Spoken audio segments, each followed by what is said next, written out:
acompaña el doctor Enrique Aguilera Portales. Él es profesor investigador, titular de Filosofía del Derecho, investigador y coordinador del Departamento de Filosofía del Derecho del Centro de Investigaciones Jurídicas y Criminológicas de la Facultad de Derecho y Criminología de la Universidad Autónoma de Nuevo León. Él es miembro del Sistema Nacional de Investigadores Nivel 2 del Consejo Nacional de Ciencia y Tecnología. Es autor de Teoría Política del Estado Constitucional, Políticas de Seguridad Pública, Ciudadanía y Participación Política, Democracia en el Estado Constitucional, Teoría Política y Jurídica y Pensamiento Política Contemporánea, entre muchísimas otras obras. Él nos acompaña con la conferencia Educación para la Paz y los Derechos Humanos en el siglo XXI, también enfocándose en derechos humanos y seguridad pública. Por favor, un fuerte aplauso para nuestro ponente.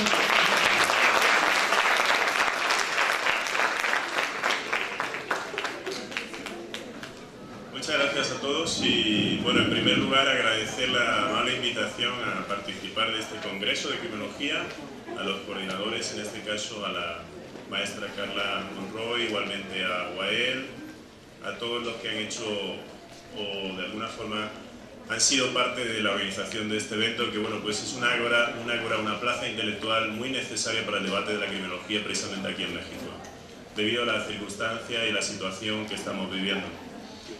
Y bueno, siempre es un placer y un deleite venir aquí a México DF porque tienen el mejor clima y sobre todo su gente, que es el capital humano y lo importante, ¿no? Entonces, dicho esto, voy a comenzar hablando, mi tema o el tema que traigo a colación es políticas de seguridad pública y derechos humanos. Pero claro, las políticas de seguridad es un tema muy amplio, muy multifactorial, multidimensional y evidentemente lo voy a centrar en lo que puede ser una política de educación para la paz y la resolución de conflictos. Es decir, una política que me parece prioritaria dentro de una cultura para la paz, una cultura para la legalidad y una cultura de los derechos humanos que necesitamos más que nunca en nuestro México querido. Vamos a comenzar viendo, siempre me gusta, dado que tenemos aquí ponentes internacionales, hemos tenido argentinos, chilenos, peruanos, ¿no? Bueno, pues vamos a empezar con un gran escritor argentino, Ernesto Sábato, que decía que no estamos en condiciones de detenernos a aguardar a que se aclare el horizonte. Todo lo contrario. Tengo la convicción de que debemos penetrar en la noche y como centinelas permanecer en guardia por aquellos que están solos y sufren el horror ocasionado por este sistema que es mundial y perverso.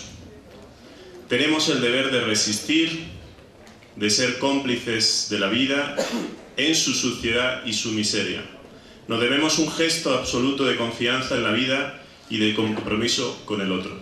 Siempre a mí me gusta abrir cualquier proyección precisamente con un poema o un ensayo, una reflexión, porque de alguna forma es la reflexión que quiero que guíe un poco toda la conferencia.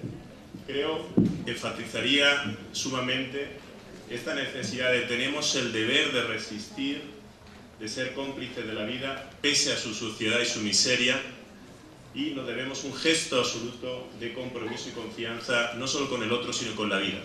Y en la vida, evidentemente, es el primer derecho fundacional, es decir, si hablamos de derechos humanos, si tuviéramos que hablar de un derecho fundamental, un derecho o presupuesto del resto de derechos, del conjunto de derechos y deberes y libertades públicas que aparece en nuestra Constitución, pues evidentemente tenemos que hablar del derecho a la vida, el derecho a la integridad física y corporal, como un derecho fundamental.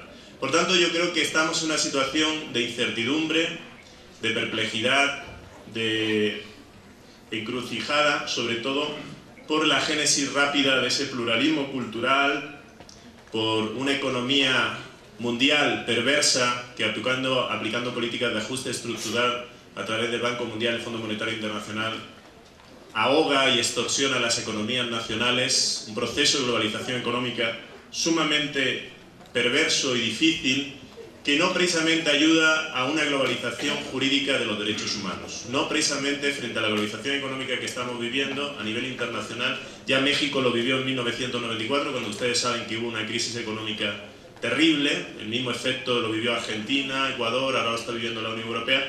De alguna forma, esos procesos de globalización económica no van acompañados posiblemente de una verdadera internacionalización de los derechos humanos.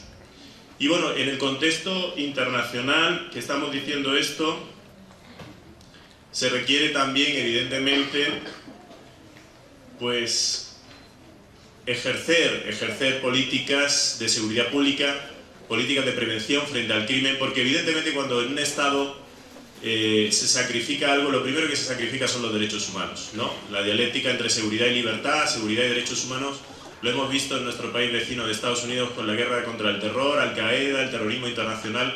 Lo primero que se sacrifica, la ley Patriot, fue precisamente los derechos fundamentales. La seguridad pública es algo prioritario y bajo la visión de ese Estado jovesiano que monopoliza la violencia y la fuerza pública, de alguna forma se elimina o se sacrifica enormemente los derechos fundamentales.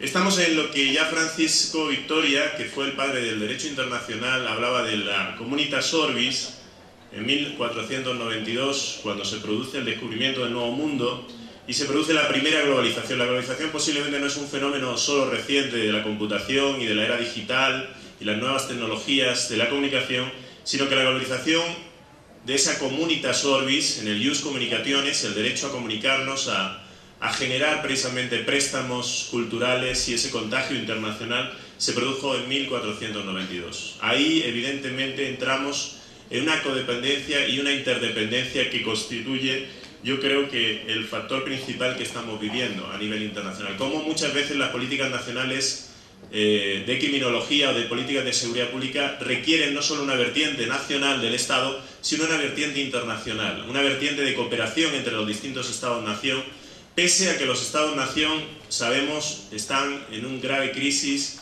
de soberanía política, pese a que los Estados-nación cada vez tienen menos poder de decisión soberana y poder de decisión de ejecución de políticas públicas, precisamente dado que las grandes corporaciones, las grandes multinacionales, hoy por hoy tienen mucho más poder fáctico, real, que posiblemente los gobiernos o los poderes ejecutivos o los estados mismos, ¿no?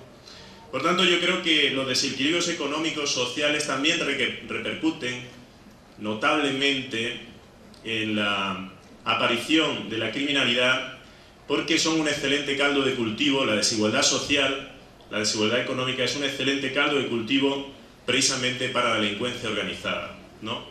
La paz, si es un concepto, una meta, un ideal, una utopía, no se va a alcanzar solamente a través de políticas de un Estado de Derecho, sino también evidentemente a través de una verdadera cultura de la educación para la paz, de la educación para los derechos humanos y de la educación para la igualdad. La globalización evidentemente va generando esas enormes distancias entre el norte opulento y el sur empobrecido, que de alguna forma